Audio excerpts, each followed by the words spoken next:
Yes, Casanovians. So I wanted to just share a couple of thoughts that I've been meditating on recently. So I was looking into the work of Freud, and I read this interesting quote from him, and it said something along the lines of, the adult is developed to protect the child. Yeah, the adult is developed to protect the child. And when I first read this, I thought it meant that the parent to child relationship, like, yeah, we have our parents and they are developed to protect us. But what I actually think Freud was saying is we develop from child to man. And during that transformation, we almost develop into the person that we need to be in order to protect a former version of us. Does that make sense? So it's like, when I was young, when I was going through like early school years, I really didn't have a lot going for me. Like, I struggled, like violently struggled as a child growing up in a single parent household in the Lake District. I was the only child, so I didn't really have much in the form of other social interactivity. I actually think that the notion of school in general, though, is actually quite weird, because the more I thought about it, school is actually quite an unnatural entity, because I assume that when we were living in tribes, we weren't just mixing with children our own age. I assume we were mixing with the entire tribe, like a kaleidoscope of different ages, and I feel as though that would have helped us develop more into manhood. If I'm like a 5-year-old kid, and if my only peers are other 5-year-olds, rather than, I'm surrounded by people who are older than me, who've got more skill than me, who can take me under their wing. That's why I believe so much in the notion of mentorship, like actually investing capital into people who have skills and expertise and knowledge that you would like to acquire, and understanding that we don't know what we don't know. There's a really great quote by John Milton, which is, evil is the knowledge that believes itself complete. Evil is the knowledge that believes itself complete. I think that if you're a guy and you've been watching my content and you have been going out there and you have been putting yourself through the social fire, but all you've been getting back for your efforts is rejection, then I do think that it's foolish, and I do think it's too high of an ego trip to think that things are going to change for you. Like, I think there's a difference between sporadic rejection and successive rejection. Like, obviously rejection's normal. Rejection is a rite of passage. Everybody who cold approaches, we are going to get rejected, right? If you don't play, you won't win. But I think that if all you know is rejection after rejection, and you're not changing anything with your approach, you're not getting feedback, you're not taking a look at yourself in the mirror and be like, okay, there clearly are things going wrong here. Maybe I need to improve something. Because what I found to be true is, usually when a guy is getting a lot of rejections, it's down to 3 things. One second, let me just get through this little narrow gap. It's down to 3 things, right? It's the way that you look, it's the way you talk, and it's the way that you think. So like, the way that you look is obviously going to play a big factor. Anybody who makes this type of content and says, looks don't matter, it's all about game, game trumps all, that person is feeding you a massive pile of horseshit, because looks 100% do matter. However, there's a massive difference between looking good and being good looking, and it's within any man's power to build upon what he's been given and play his hand to the best of his ability. I like to use myself as a case study. So if you go back onto my channel from 4 years ago, you'll actually see the person who I was and the person I've developed into. Again, evil is the knowledge that believes itself complete. Like, I knew 4 years ago I wasn't complete. I wasn't the man that I needed to be. And one of our members in the Entourage, Joseph, he made a video recently, something along the lines of the ugly duckling syndrome, because it is interesting. Like, even after I went through the entire look-smacking journey, I did still feel like the ugly duckling inside, because my internal self still hadn't caught up to my external self. And he made a point in a recent video that identity is more important than state.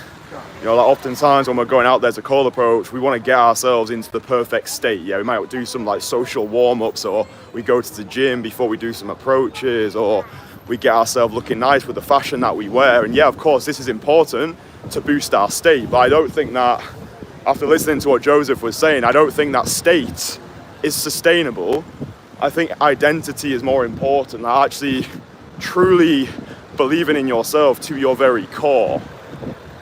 Like, I think that in the past, whenever I've just been dependent on state and I've not had the state that I wanted, then my approaches would suffer, because I hadn't yet understood the importance of, okay, use whatever state that I'm in, lean into my current state, own whatever energy that I've got. If I'm feeling hungover, if I'm feeling gregarious, if I'm feeling high energy or low energy, just do the best with whatever energy that I've got. But I think that forming this bulletproof identity where you have become that person, like rather than having to put on an act or wearing the costume of confidence, like you can just step outside and be like, yeah, do you know what? I fucking like myself. I might not be in the perfect state right now. I might still have a long way to go in my development, but I'm putting myself out there regardless. And I think that's when just purely using cold approach as a self-improvement activity is actually valuable, especially if you are a younger guy and your value is still not where it needs to be.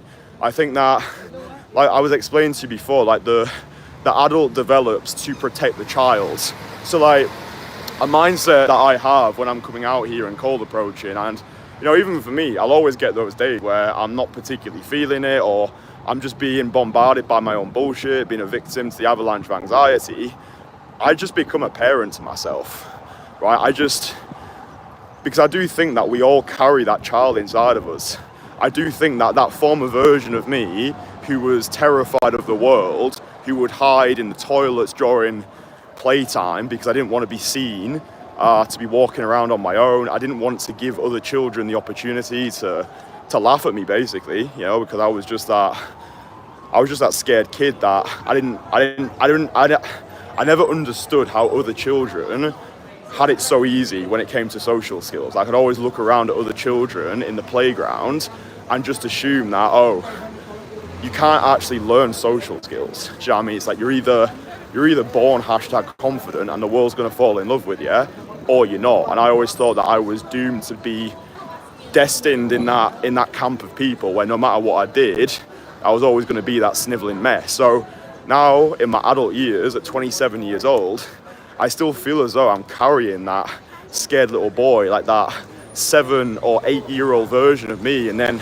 when I go over and approach girls, like certainly when I first started, I was projecting a lot of perceived lack of self-worth. It felt as though it was that 8 year old kid going over to a romantic or social interest in the playground, him not knowing what to do, and him being terrified of worst case scenario because that would have impacted negatively on his psyche. So my tactic as a child was avoidance.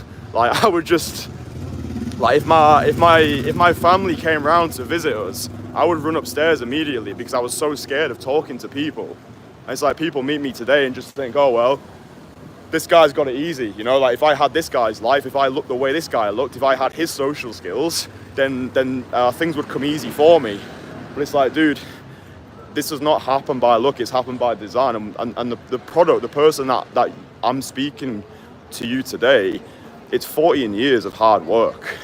Yeah, it's 14 years since the age of 13 I became a magician. That was my way of, I actually think it was a way of me establishing control.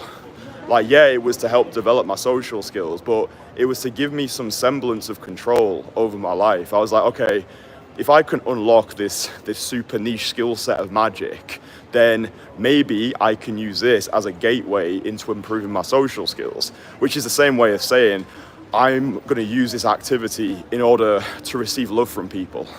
I do think that's what it was about, because I think that when children are growing up, I do think that because we are social creatures, we crave the support and the nourishing love of our peers, right? It's like, oh, I want to receive that social interaction from my peer group. I want to feel as though I'm not on my own. I want to feel as though I've got that sense of belonging in a community, in a tribe. I think that the two most important areas of life are relationships and community. With all the guys that I've worked with over the years, like high achievers who've got more money than they know what to do with, it's like the number on your bank balance doesn't actually matter if you've got nobody who loves you and you've got no way of bringing new people into your life who actually support you. So yeah, I think we do develop to protect the child inside of us. And I think that I think just being kinder to ourselves rather than being crushingly cruel commentators, like, you know, so for example, on a really practical level, the next time that you see a girl and you start to feel that social resistance, you start to think too many steps ahead, you reject yourself on her behalf because you're experiencing failure in advance, I think you need to understand that that's just a former version of you who's kicking and screaming because they don't want to experience pain, right? But it's like, if we can just be parents to ourselves, like, Kristian, it's cool, I've got us, we're gonna be okay. I know you're scared and I know that you're hurting and I know that you've got pain inside right now, but I'm gonna be so proud of you if you can just go over to that girl and tell her that she looks amazing. And when I actually do that, actually celebrating the victory as well. I think this is one of the most important aspects of cold approach, or just any venture that you want to become proficient at, is positive reinforcement. And again, I'm always trying to bang it into your boy's brain. It's almost impossible to conquer the game solo. You need your brothers around you. You need to be your own greatest cheerleader, right? It's like, if you always do what you've always done, you'll always get what you've always got. If you're going out there and you're projecting failure into the future, when you do an approach and the girl's like, oh, I've got a boyfriend, it's like, oh, I knew it. Like, I knew that would happen. Like, of course she's gonna reject me. Of course it's not gonna go well. Like, why would she ever want somebody like me? And like that's ego coming in the way, right? The purpose of the ego is self-preservation. Also, the purpose of the ego is to be correct. It's like, oh, watch me go fuck up this approach. That's actually an internal dialogue I used to have when I first started cold approach, or even when I was performing magic. Like, dude, it took me about 2 months from when I first saw David Blaine on YouTube to actually plucking up the courage to do my first ever like magic approach, like going over to somebody, be like, hi, excuse me, can I show you some magic? It took me 2 months. Like, I kept going out there, I kept rejecting myself on people's behalf, and then I would come home at the end of the day, having approached nobody, and it would be like, oh yeah, I knew that would happen. I knew I wouldn't be able to do it. Of course I won't be able to do it, because obviously social skills can't be taught. Obviously I need to have been blessed as a hashtag natural, like, oh, it's never gonna work for me, woe is me. But it's like, well, congratulations, bro. You're correct about being shit. Like, good on you. But I think that's where a lot of guys get stuck these days. I think we've got a lot of man-childs. I think there's a lot of man-childs, like in the comments, or when I come across guys in person, it's like they've not fully developed to protect themselves yet. And I understand it. I get that you're scared, and I think that doing this, like, I really want you to commend yourself. If you are somebody that's going out there and you are cold approaching, commend yourself. Like, be your own biggest cheerleader. Like, celebrate your wins, even if it's a small win. Like, even if you've never done one direct cold approach in your life, and if after watching my content you're like, do you know what, mate, I'm gonna go out today, I'm just gonna tell one woman that she looks amazing, like, that's a massive win, because most men are never gonna take that first step. So if you've been able to force yourself to take that first step and reject the voice of that inner child, but then also just give it the support and love that it needs, yeah, it's like, then celebrate that win. It's like when a child falls off a climbing frame, it needs both love from both parents. Like, child falls off a climbing frame, first of all, it needs the love from the mum. It's like, it's okay, I've got you, you're safe, you're protected. But then it also needs the analytical aggression of the father. Like, why did you fall off the climbing frame? How can we stop this from happening again? What did you learn from this experience? So it's like, I don't know, I think being able to tap into both energies, that's something that's really helped me. So like, I am in touch with both of those energies now. Like, I'm in touch with the feminine and the masculine. Like, when I'm coaching my guys one-on-one, because I've developed the emotional intelligence over these 14 years, I'm always asking myself, what does the moment want? Like, what does this guy need right now? Maybe he needs a kick up the arse. Maybe he needs to be told, bro, you're being an absolute pussy, let's get on with it, because you paid your money and I want you to get the most out of it. But sometimes that's actually not what he needs. sometimes he just needs me to like put my arm around him and be like, dude, listen, I know that you're scared right now, and I used to be scared as well, but we're gonna get through this together, right? It's me and you, and we're not gonna part ways until you're happy. So it's like that's the nourishing energy of the feminine that I've been able to tap into. It's probably because I think it's because I grew up without a masculine role model in my life, so I was able to assimilate a lot of characteristics from my mum, which I'm actually really grateful for, because I find guys these days are actually too top heavy, especially in this nonsense hyper masculine red pill culture that so many young guys are getting brainwashed into believing. It's like, no, dude, like there's more to dealing with trauma than just doing some more push-ups. Like sometimes it actually is healthy to have your brothers around you and you can talk about your hashtag feelings. Like, yeah, Lars, I'm not really feeling it today. Like, I'm really struggling with this thing. It's like, yeah, dude, I get it. Like, that's one of the most important aspects of community. Like, just being surrounded with people who get it, who understand you, and like who can make you feel normal for the way that you feel. So yeah, just surround yourself with a community, a like-minded Renaissance warriors. I think that's the way forward, relationships and community. And yeah, just make sure that when you are doing something as difficult as cold approach, you are operating from self-adoration rather than self-deprecation. Yeah, don't just go out there and like you do 10 approaches, you get rejected every single time, and then like that starts to castrate you with your confidence. It's like, okay, you took action, you did 10 direct call approaches, you didn't get the results that you wanted. I'm really proud of you for doing that. That's a love from the mother. But how can we improve this? Like, why are we getting rejected so often? What can we do to fix it? Like, what's the one thing we can do to improve our results with call approach? Like that's the analytical aggression of the father. So I think we need both. Like, if you've just got non-stop love coming in, it's not really practical, is it? Because obviously there's areas that need to be improved. Otherwise, you wouldn't be getting rejected. I mean, you could just be getting unlucky as well. I think that needs to take into consideration. Like, it really is a lottery. Like, it really is a numbers game when we come out here. But yeah, without knowing you personally, it's impossible to provide you with an individually tailored prescription. But yeah, I hope that's useful. I just wanted to put this out there. I do think that it's about us becoming a parent to ourselves. Like the adult is developed to protect the child. I think we've all got that scared child inside of us who just wants to be loved, who just wants to be wanted, who wants to feel as though his presence actually means something to somebody. So I think just be kinder to ourselves, but also have that no bullshit kick up the arse when we need it. I think we need both. So yeah, dude, cool.